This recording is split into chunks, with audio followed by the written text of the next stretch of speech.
6.1 question number first क्या दिया है in figure 6.13 lines A B and C D intersect at O. A B और C D ये क्या इंटरसेक्ट कर रही कहाँ पर, ओ पर। If angle A O B, if angle A O B ये वाला angle plus B O E और ये वाला angle B O E equal to 70 degree, ये दोनों एंगल मिला के कितना डिग्री है 70 degree. Angle B O D, angle B O D और ये वाला एंगल क्या है 40 डिग्री, ये वाला एंगल डायरेक्ट क्या दिया है 40 degree. Find angle B O E, find angle B O E, तो ये वाला एंगल क्या होगा, ठीक। और उसके बाद क्या कहे एंड रिफ्लेक्स सी ओ ई, सी ओ ई, सी ओ ई का रिफ्लेक्स क्या होगा। आई बात समझ में, क्लियर है। सी ओ ई के रिफ्लेक्स का मतलब क्या हो गया, क्या मतलब हुआ एंगल सी ओ ई, ये पूरा एंगल यही कह रहा है ना। तो पहले गिवन क्या है, गिवन क्या angle A O C, A O C plus angle B O E equal to कितना है 70 डिग्री, क्लियर है। और क्या गिवन है angle B O D equal to 40 degree. अब ये दोनों चीज़ गिवन है और हम लोगों को पूछ रहा है कि आप बताओ कि एंगल बी ओ ई क्या होगा और एंगल सी ओ ई का रिफ्लेक्स क्या होगा। जब सी ओ ई, एंगल सी ओ ई ये पूरा बोल रहा है सी ओ ई, ये तो रिफ्लेक्स है नहीं, इसका अपोजिट वाला क्या होगा रिफ्लेक्स होगा, क्लियर है। समझ आ रही बात। अगर देखो ये और ये एंगल क्या है दोनों मिलाकर 70 है और बी ओ सी और ए ओ डी क्या है लाइन है। ये जब लाइन है तो ये एंगल इसके इक्वल होगा, ये वाला पूरा एंगल इस एंगल के इक्वल होगा, कल ही बताया था वर्टिकली अपोजिट एंगल। तो ये एंगल और ये एंगल लाइन है तो ये वाला एंगल इस एंगल के इक्वल होगा कि नहीं होगा, ये 40 डिग्री होगा। जब ये 40 डिग्री, अभी कैसे लिखेंगे वो बताएंगे, ये 40 डिग्री होगा तो हम लोगों को ये पता है कि इन दोनों का सम कितना है 70 डिग्री। तो 70 में से अगर इसको माइनस करेंगे तो ये बचेगा, तो ये कितना डिग्री आएगा 30 डिग्री, 30 डिग्री आ गया। अब हमें क्या निकालना है सी ओ ई, जब सी ओ ई पता होगा तभी तो रिफ्लेक्स निकलेगा। तो देखो ये पूरी सी ओ डी ये एक स्ट्रेट लाइन बन रही है, स्ट्रेट लाइन पे ये एंगल पता है क्या ये नहीं निकल सकता, तो ये पूरा एंगल का सम कितना है 180। तो 40 प्लस 30 70, तो ये कितना होगा 110। लेकिन क्या ऐसे लिख देंगे एग्जाम में नंबर मिल जाएगा। और अगर सी ओ ई अब पता है तो हमने क्या बताया रिफ्लेक्स एंगल क्या होता है एक्यूट और या तो एक्यूट होगा या तो ऑब्ट्यूस, उसका अपोजिट वाला। तो क्या करेंगे अगर 360 में से 110 माइनस कर देंगे तो उसका रिफ्लेक्स भी मिल जाएगा। लेकिन इसे लिखेंगे कैसे, ये हम लोग लिख सकते हैं सॉल्यूशन। चीज़ें तो सबको समझ में आ गई कि इसमें करना क्या है, कैसे कैसे फाइंड होगा। तो हम लोग क्या ये लिख सकते हैं angle B O D equal to C O A या ए ओ सी। रीज़न क्या होगा वर्टिकली अपोजिट एंगल। तो हम लोग लिखेंगे angle A B O D equal to angle C O A equal to कितना होगा 40 डिग्री। रीज़न क्या है वर्टिकली अपोजिट एंगल, क्लियर है। और हम लोग को अभी गिवन है कि angle A O C plus B O E equal to 70 degree. तो इसमें ए ओ सी सी ओ ए लिखो चाहे ए ओ सी लिखो, बात तो वही है ना, लिख सकते हैं ना ऐसे। तो यहाँ पे angle A O C plus angle B O E equal to क्या लिखेंगे 180 डिग्री। रीज़न क्या होगा, रीज़न क्या होगा गिवन, लीनियर पेयर में नहीं आएगा। ए ओ सी बी ओ ई ये गिवन है, ठीक। ए ओ सी चाहे सी ओ ई, बात वही है ना। तो इसकी वैल्यू कितनी है ए ओ सी, कहाँ 70 डिग्री। AOC की वैल्यू कितनी है 40 डिग्री, तो यहाँ पे 40 degree plus angle BOE equal to कितना है 70 डिग्री। तो एंगल BOE इक्वल टू क्या हो जाएगा 70 डिग्री माइनस 40 डिग्री, ये कितना हो जाएगा 30 डिग्री। तो एंगल BOE इक्वल टू क्या आ गया 30 डिग्री। क्लियर है? अब BOE मिल गया, मतलब ये चीज़ मिल गई BOE। अब क्या निकालना था हमें COE निकालना है ना। ये भी पता हो गया, ये भी पता हो गया। अब COE कैसे निकलेगा, ये देखो COD, ये एक स्ट्रेट लाइन बन रही है, तो हम लोग क्या लिख सकते हैं, angle COE plus angle EOB plus angle BOD equal to क्या होगा 180 डिग्री। रीज़न क्या है, लीनियर पेयर। क्या समझ में आ रहा है कि नहीं, लीनियर पेयर। जैसे ये एक स्ट्रेट लाइन है ना, इन तीनों का सम क्या होगा 180 डिग्री, कल ही बताया था।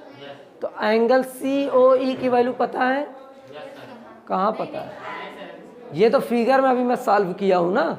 ऐसे तो हम लोगों को COE की वैल्यू नहीं पता ना, तो COE की नहीं पता तो angle COE as it is लिख दो प्लस EOB चाहे BOE बात वही है, तो कितना है 30 डिग्री प्लस BOD कितना था 40 डिग्री इक्वल टू 180 डिग्री। समझ आ रही बात? तो ये जो डिग्री है उसको पहले ऐड कर लेंगे, तो angle COE plus 30 plus 40 that is 70 degree equal to 180 degree. अब क्या करेंगे, इसको ट्रांसफर करेंगे, तो एंगल COE इक्वल टू क्या होगा 180 degree minus 70 degree that is 110 degree. Angle COE equal to 110 degree. Clear है? COE निकल गया। अभी हम लोग को क्या पता करना है, रिफ्लेक्स COE रिफ्लेक्स या रिफ्लेक्स COE। रिफ्लेक्स एंगल क्या होता है दानियाल, रिफ्लेक्स एंगल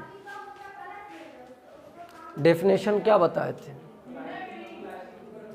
क्या नाम है? तो ये बात तो पहले भी बोल सकते थे, घर पे प्रैक्टिस तो हो नहीं रही, कहाँ से आएगा? क्या बोले, बस जितना पढ़ा रहे वो चीज़ तो पढ़ लो, आगे का छोड़ो। उतना पढ़े, अगर पढ़ोगे तो फेल कहाँ से होगे?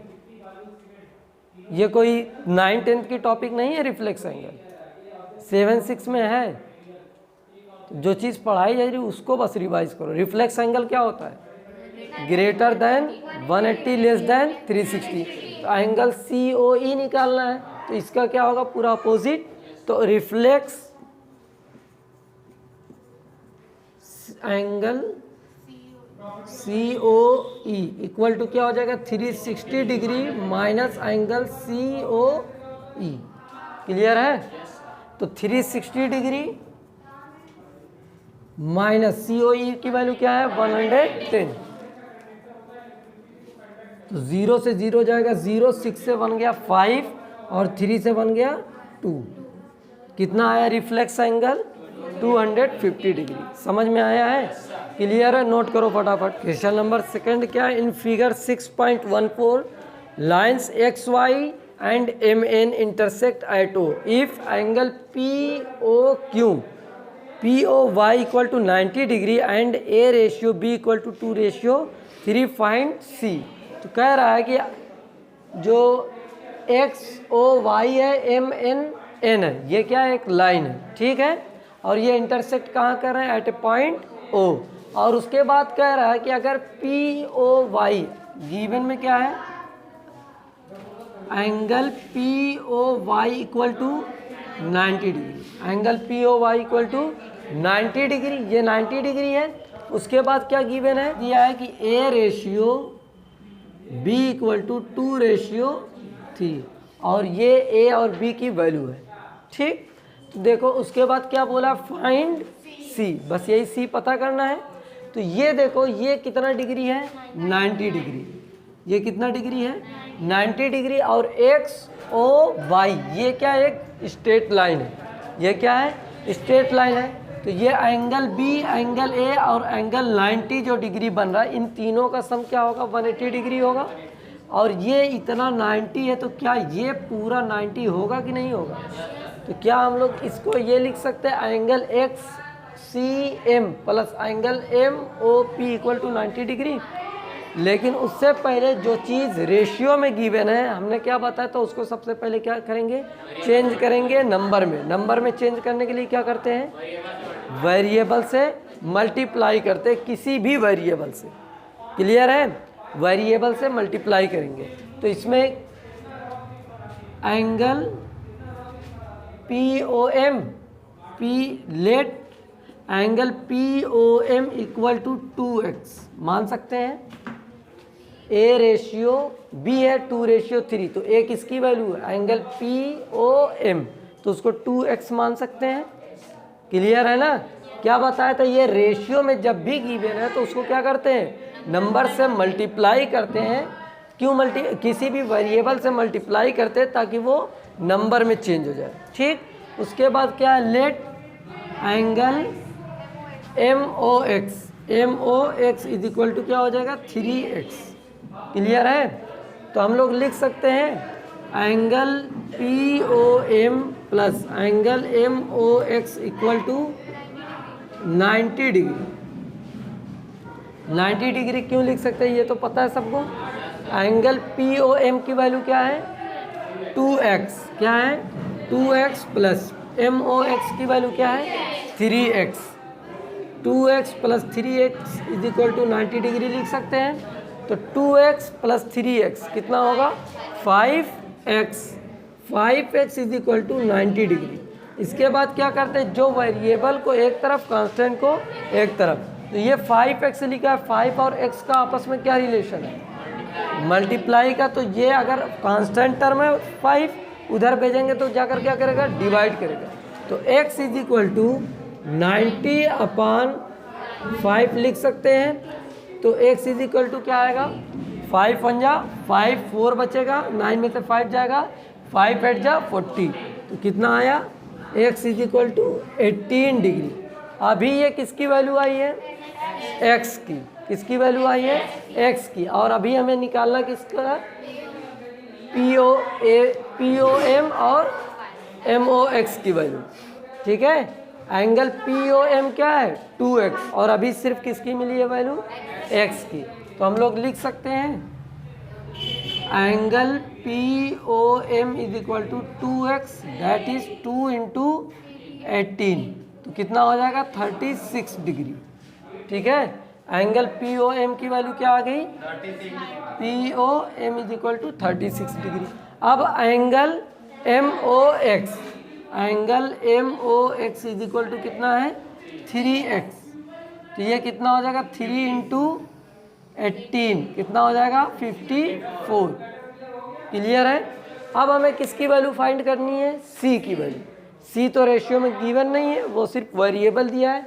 तो हम लोग क्या angle b plus angle c equal to 180 degree लिख सकते हैं। क्यों लिख सकते हैं, ये एक स्ट्रेट लाइन बना रही है। ठीक, तो क्या हम लोग लिख सकते हैं angle M O X plus angle X O N equal to 180 degree. कितना होगा, 180 डिग्री। ठीक है, एम ओ एक्स की वैल्यू कितनी है, M O X 54 plus angle X O N की वैल्यू पता करनी है, या इसकी जगह आप सी भी लिख सकते हो, या तो उसका नाम वही लिख दो या फिर सी लिख सकते हो। Equal to 180 degree, equal to 180 degree. तो एंगल सी इक्वल टू क्या हो जाएगा, 180 डिग्री माइनस 54 डिग्री। तो 0 से 4 गया, कितना बचेगा, 6, और यहाँ पे बचा 7, 7 से 5 गया 2, और ये 126 डिग्री। एंगल सी की वैल्यू क्या आई, 126 डिग्री। नोट करो। तो क्वेश्चन नंबर 3 क्या है, in figure 6.15 angle P Q R equal to angle P R Q, P Q R equal to P R Q, मतलब ये वाला एंगल इस एंगल के क्या है, इक्वल है। ठीक, उसके बाद बोला है then prove that angle P Q S equal to angle P R T. हम लोग को प्रूफ करना है कि ये जो एंगल है इस एंगल के क्या है, इक्वल है। समझ में आया कि नहीं, क्वेश्चन समझ में आ रहा है सबको? तो यहाँ पे क्या दिया है कि ये दो एंगल क्या है, आपस में इक्वल है, तो ये और ये आपस में इक्वल प्रूफ करना है। कितने लोगों को समझ में आ रहा है? चलो कोई बात नहीं, angle P Q R equal to angle P R Q, ये हमें गिवन है। ठीक, अब ध्यान से देखो, ये जो लाइन है एस टी, ठीक, ये जो पी क्यू लाइन है, क्या ये एंगल और ये एंगल मिलाकर ये स्ट्रेट लाइन बन रही कि नहीं? स्ट्रेट लाइन पे दो एंगल हैं, क्या इन दोनों का सम 180 डिग्री नहीं हो सकता? तो इसका मतलब angle S Q P plus angle P Q R equal to 180 degree लिख सकते हैं। समझ आ रही बात? फिर इसी तरीके से ये भी स्ट्रेट लाइन है, ये पूरी स्ट्रेट लाइन ही है, angle P R T plus angle P R Q, क्या इन दोनों को भी 180 डिग्री नहीं लिख सकते? लिख सकते हैं। तो हम लोग क्या लिख सकते हैं, ये solution angle P Q S plus angle P Q R equal to 180 degree. Clear है? ये क्या हो गई आपकी इक्वेशन फर्स्ट। उसके बाद एंगल पी आर क्यू या टी, ठीक है, एंगल, चलो angle P R T plus angle P R Q equal to 180 degree लिख सकते हो। इसे इक्वेशन सेकंड बना लो। समझ आ रही बात? अब देखो, इन दोनों को अगर सब्ट्रैक्ट कर दें, जब सब्ट्रैक्ट करेंगे 180 कैंसिल होगा, बचेगा ये चारों। ठीक है, ये चारों बचेगा। लेकिन यहाँ पे देखो दिया है angle P Q R equal to P R Q, ये दोनों आपस में क्या है, इक्वल है। तो हम लोग यहाँ पर पी क्यू आर जो लिखा है, इसको चाहे तो पी आर क्यू, या यहाँ पे कहाँ है